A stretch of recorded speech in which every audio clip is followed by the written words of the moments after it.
Hi, I'm Father Brad Benson from Trinity Church in Seneca Falls. It's Maundy Thursday. I'm sitting in our formal dining room at home. Maybe you have a formal dining room in your house. It's a place that gets quite a bit of activity the rest of the time, but right now, not at all. Tonight is the night when we gather with Jesus and his disciples in their rented formal dining room for what will become a monumental event in history. At worship services, where I look out and I see a lot of unfamiliar faces, I take the time to explain what the Eucharist, communion, is all about, and the basis for that explanation comes out of tonight's sacred meal. If I had to decide just two adjectives to describe Jesus, they would be, surprise, surprise. I have described God as a God of illogical surprises.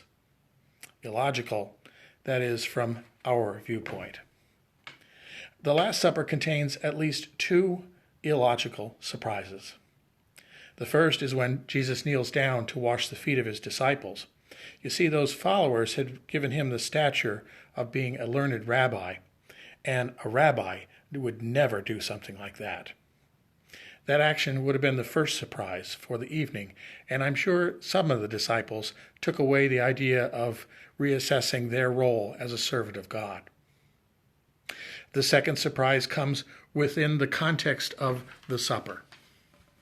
It's the point when Jesus tells his disciples that the wine is no longer wine, but his blood, and the bread no longer bread, but his body. In other words, no longer what you see them as, but himself. Jesus had a wonderful ability for taking ordinary things and giving them extraordinary new meaning. This is usually designed to get our attention and then lead us to a deeper appreciation of God in Christ. Everyone in that room knew the meanings of all the words and actions in that Jewish Passover meal. It was full of symbolism. They were also familiar with the religious rule that said that coming into contact with human blood was instant defilement. It would take days and days of ritualistic cleansing to return to a pure state again. And here is Jesus telling them that his wine is blood. And in these words, God seems to put all the rules of the day on end. Jesus is saying, it's a whole new ball game, boys. We can thank Dan Brown and the movie The Da Vinci Code for making the Holy Grail popular again. We literal humans have revered that cup that Jesus used, and there's even a myth that St. John captured some of the blood of Christ at the cross. I think John was still taking the symbolism way too literally. We humans are like that. For me, the takeaway is that Jesus came to show us a love that breaks all the boundaries, that breaks all the rules that we mortals love to conjure up. Tonight, I plan to continue to sit and ponder all the possible symbolism of this cup.